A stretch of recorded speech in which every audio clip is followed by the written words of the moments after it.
Welcome back to Iraqi Dinar, the channel where we break down the truth behind global currency moves, Middle Eastern politics, and the financial shifts happening quietly behind closed doors. Today's update is one of the most intense developments we have heard in months, maybe even years, because the level of urgency and the size of the United States delegation that landed in Baghdad is sending shockwaves through both governments. And it all connects to one thing: the push for Iraq to finally release the new international rate for the Iraqi Dinar, a move that could reshape the country's financial future and bring a massive shift in how Iraq operates on the global economic stage. Sources on the ground in Baghdad say this wasn't a casual diplomatic visit. This wasn't a symbolic photo. The United States sent 15 high-ranking representatives to Iraq, each one with a specific purpose. And their arrival surprised even officials inside the central bank. The moment they landed, they didn't go to any ceremonies or public events. They went straight into a private, heavily restricted meeting with Ali Olak, the governor of the Central Bank of Iraq, a man who holds the power to activate the new rate at any moment. The delegation reportedly came with documents, digital reports, compliance checklists, and timelines, and the tone of the meeting was not slow or relaxed. It was direct, urgent, and high stakes. Insiders who were briefed on the meeting say the U.S. delegation made it clear that they were ready for the next step in the monetary reform process. They reviewed Iraq's banking upgrades, digital settlement systems, anti-money laundering structures, and cross-border transfer channels. And the conclusion was simple: Iraq is fully capable of going international. The systems are complete. The modern banking framework is operational. The compliance filters they were asked to build are now finished. Nothing is left except activation. And that is exactly why the U.S. delegation came to push Iraq to move forward. After the meeting with Olak, the delegation went to the office of Prime Minister Mohammed Shia al-Sudani. And this is where the story gets even more serious. Reportedly, the U.S. officials spoke more openly and more forcefully than they have in months. They laid out what they called the final stage of the monetary reform, explaining that global partners, including the IMF and major U.S. financial institutions,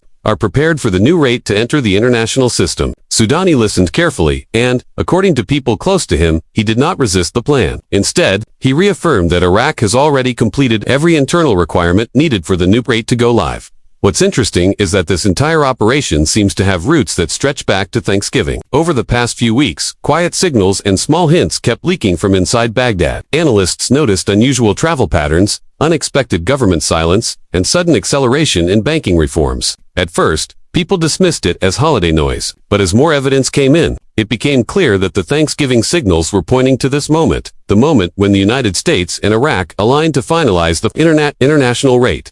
There's an important phrase that keeps coming up: this is not our rate. And that's true. The United States does not set Iraq's currency value. But what they can do, and what they did during this visit, is push Iraq to release the rate that Iraq has already calculated, approved, and prepared for global rollout. The rate belongs to Iraq. The timing, however, is now a coordinated effort with the United States to ensure the transition is stable, safe, and instantly recognized worldwide. One insider said the U.S. delegation asked Iraq for a detailed timeline, not in months, not in weeks, but in steps. They wanted to know the exact sequence when the rate will be transmitted, which system will carry it first, how the international pipelines will pick it up, and how long it will take before us financial institutions recognize it. The answers they received were solid. Iraq has the mechanism ready. The CBI has practiced the process. The communication route through the international banking system is already confirmed. That means the technical side is finished. All that remains is for Iraq to hit the send button. Another fascinating detail is how quietly all of this has been done. No press releases, no media photos,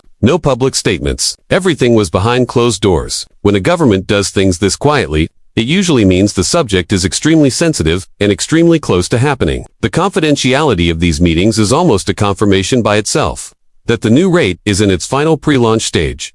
Political analysts say Sudani needs this move as well. He wants Iraq to appear strong, modern, and globally respected. A new international rate would boost Iraq's financial credibility, increase foreign investment, and stabilize the economy. The timing also lines up perfectly with Iraq's long-term goals. They want to move away from excessive dollar use, strengthen their national currency, and prove to the world that they can function as an independent financial power.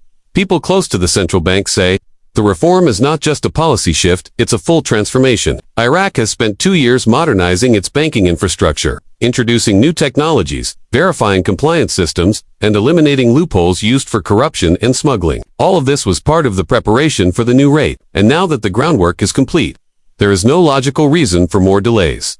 What makes this moment so intense is the level of coordination. The U.S. did not just ask Iraq if they are ready. They reviewed the systems themselves. They verified the compliance structures personally. They confirmed that the international side, including the financial institutions in the United States, is prepared to receive the rate the moment Iraq broadcasts it. This level of hands-on involvement suggests the new rate is not a distant possibility. It is a near-term reality. Sources also say the delegation emphasized the importance of stability once the rate is launched. No sudden reversals. No internal interference. No political drama. They want Iraq to enter the global markets cleanly, confidently, and transparently. Sudani agreed. He knows any hesitation could damage Iraq's credibility. And credibility is the backbone of a stable currency. What we're looking at now is the final window, the closing stage before activation. Once the U.S. delegation finishes their final report and Iraq completes the last technical confirmations, the only step remaining is the release of the rate. When Iraq sends that number into the international system, the world will see it instantly. Currency markets will adjust, banks will update, and the dinar will officially step into the global financial arena.